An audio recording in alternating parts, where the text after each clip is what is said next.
All right, welcome guys again to the Money Game with AC. So it's 10 minutes before closing on this last trading session of the week.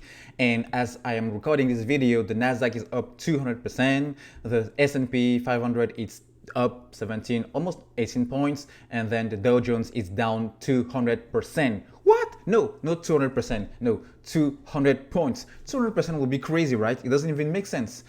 Bear with me guys. Today was a difficult day for me at the gym because with the winter storm that hit Texas last week, I wasn't really able to hit the gym as I usually do on a daily basis. So I started again this week and my body is soaring. So sorry about that guys, bear with me. All right, in this video I want to cover guys an indicator that I came across in my research today, which may indicate that we are in a bottom of the market crash, and then going from here it would just be up, up, up, and up. So let's get into it guys.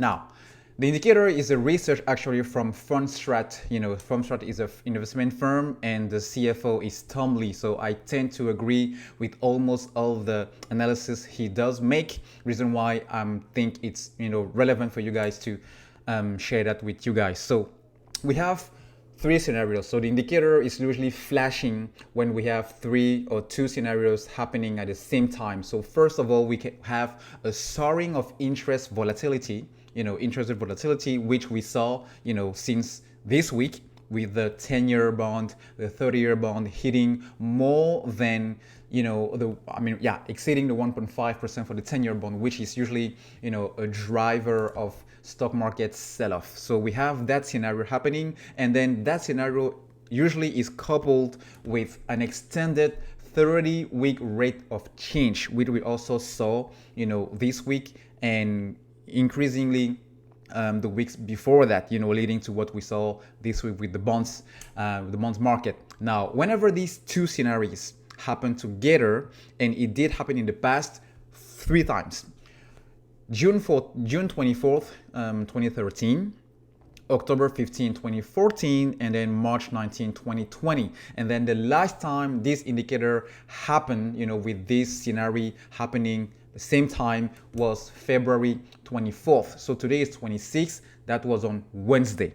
So usually when we have these three, no, let me back up. Usually when we have these 3 dates, it will indicate that we are hitting the market bottom, meaning that the huge market sell-off, the huge market correction or crash, it doesn't matter how you want to call it, is actually over, and from there we can actually see an uptrend. Now, what is interesting is even though these 3 dates, the indicator flashed these 3 dates, at the very exact time, it doesn't necessarily mean that it will do the same thing for the 4th time consecutively. So bear in mind, guys, that technical analysis always work 50% of the time, or tend to work 50% of the time. So it's not because it did work for the 3 past dates in 2013, 2014, and 2020 that it will work for February 2021. So actually, if we look at the graph here, if we look at this picture, let me, expand it for you guys. So we can see on June 24, 2013, October 15, 2014, and then this date, last March, there is a pattern. There was a very good pattern and similarity with what happened on February 24th. We have a huge spike on interest rate. Here you can see boom, huge spike, boom, huge spike, boom, huge spike.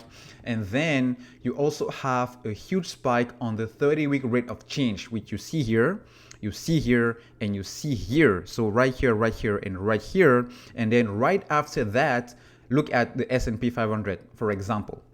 So right after that, we have boom, uptrend, boom, market run, boom, market run. So it seems like this is what is currently happening, with what happened this week, especially after February 24th. So we might also see, based on this indicator and based off the fact that it may be true, again, this is, prediction, it doesn't mean that it will necessarily work, but if this is exactly what happens with an indicator for these 3 last dates, then we are expecting a huge market bull run, which is not shocking to me, because if we look at the next market catalyst that will come out, we have stimulus check we are really nearing a deal between the Congress and the Senate. So we are about to spend 1.9 trillion dollars into the infrastructure of the US. So stimulus check will be out,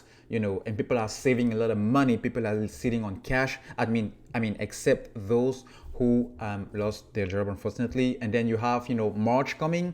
A lot of people already filed their tax return, so they also may expect a check from the IRS following that as well. We have Johnson & Johnson coming up with a new vaccine. We have warmer temperatures coming up, so that consider the whole market reopening, the whole economy, reopening, the whole recovery, getting on the train. Those are catalysts that to me doesn't shock me if this indicator is again true for this date. So all of this to say, guys, maybe the market sell-off is behind us, and then next week or starting next week, we may see a market bull run. So again, I'm positioning myself in buying cyclical stocks. I'm positioning myself in, oil, airlines with spring break, industrials, and then all of the stocks, or some of the stocks that were really beaten down, which are to, have a very, very interesting